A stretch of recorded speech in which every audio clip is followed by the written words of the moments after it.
दिल्ली के त्रिलोकपुर इलाके से एक सनसनीखेज खुलासा सामने आया है, जहां अशोक वाल्मीकि नाम का एक शख्स अपनी पत्नी मीनाक्षी के साथ रहता था। अशोक और मीनाक्षी की शादी को 25 साल हो चुके थे और उनके 2 बेटे भी थे। बाहर से देखने में यह परिवार बिल्कुल सामान्य सा लगता था, लेकिन अंदर ही अंदर कुछ ऐसा चल रहा था जिसकी किसी को भनक तक नहीं थी। पुलिस सूत्रों के मुताबिक अशोक का पिछले कुछ समय से एक दूसरी महिला के साथ अवैध संबंध था। मीनाक्षी को इसकी जानकारी हो चुकी थी और वो इसका कड़ा विरोध करती थी। घर में आए दिन इसी बात को लेकर झगड़ा होता रहता था। मीनाक्षी ने अशोक को चेतावनी भी दी थी कि अगर उसने अपने रिश्ता नहीं बदला तो वो सबके सामने उसकी सच्चाई उजागर कर देगी। इसी तनाव से परेशान अशोक ने एक खौफनाक साजिश रची। उसने सोचा कि अगर मीनाक्षी को रास्ते से हटा दिया जाए तो उसकी जिंदगी आसान हो जाएगी। लेकिन सवाल ये था कि हत्या को कैसे अंजाम दिया जाए ताकि किसी को शक ना हो। तभी उसे महाकुंभ का आइडिया आया। महाकुंभ जहाँ लाखों लोग आस्था की डुबकी लगाने आते हैं, जहाँ भीड़ इतनी होती है कि कोई गायब हो जाए तो ढूंढना मुश्किल हो जाता है। अशोक ने इसी मौके का फायदा उठाने की कोशिश की। उसने मीनाक्षी से कहा कि चलो महाकुंभ में स्नान करने चलते हैं ताकि घर में शांति बने रहे। मीनाक्षी को ये एक अच्छा विचार लगा और वो तैयार हो गई। 17 फरवरी को अशोक और मीनाक्षी दिल्ली से प्रयागराज के लिए निकले। वहां पहुंचकर दोनों ने संगम में स्नान किया।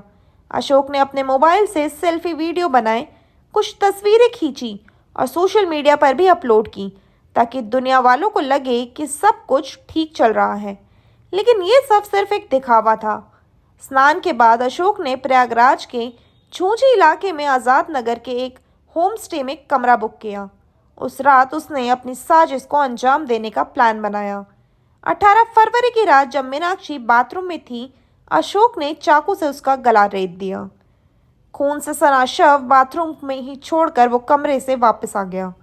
उसने अपने खून से सने कपड़े बदले, चाकू को एक प्लास्टिक में लपेटा और सारे सबूत मिटाने की कोशिश की। इसके बाद वो चुपचाप दिल्ली के लिए निकल गया।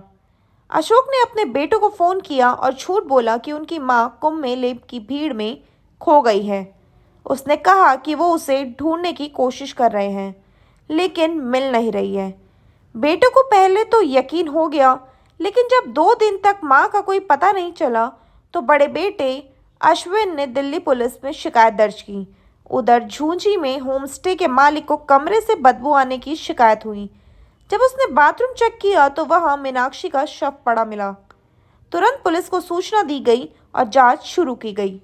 पुलिस ने शव की शिनाख्त की और दिल्ली पुलिस से संपर्क किया। अशोक के सोशल मीडिया पोस्ट और फोन रिकॉर्डिंग्स की जांच की गई। जल्द ही सारा शक अशोक पर आया। जब पुलिस ने उसे दिल्ली में पकड़ा और सख्ती से पूछताछ की तो उसने अपना गुनाह कबूल कर लिया। उसने बताया कि वो अपनी प्रेमिका के साथ नई जिंदगी की शुरुआत करना चाहता है और मीनाक्षी उसके लिए सबसे बड़ी रुकावट थी, इसलिए उसने इस हत्या की साजिश रची। पुलिस ने अशोक को गिरफ्तार कर लिया और उसकी प्रेमिका से भी पूछताछ की जा रही है। दोस्तों, ये घटना सिर्फ एक हत्या की कहानी नहीं है, बल्कि ये उस विश्वास और आस्था पर सवाल उठाती है जो लोग महाकुंभ जैसे पवित्र आयोजन से जोड़ते हैं।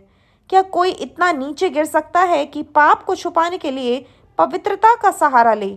इस मामले में अभी जांच जारी है और पुलिस हर पहलू को खंगाल रही है। तो दोस्तों, ये थी आज की हमारी बड़ी खबर। आप इस बारे में क्या सोचते हैं? क्या अशोक को सख्त से सख्त सजा मिलनी चाहिए? हमें कमेंट बॉक्स में अपनी राय जरूर बताएं। अगर आपको ये खबर पसंद आई तो लाइक करें, अपने दोस्तों के साथ शेयर करें और हमारे चैनल को सब्सक्राइब करना ना भूलें। अगली बार तक के लिए नमस्ते और अपना ख्याल रखें। धन्यवाद।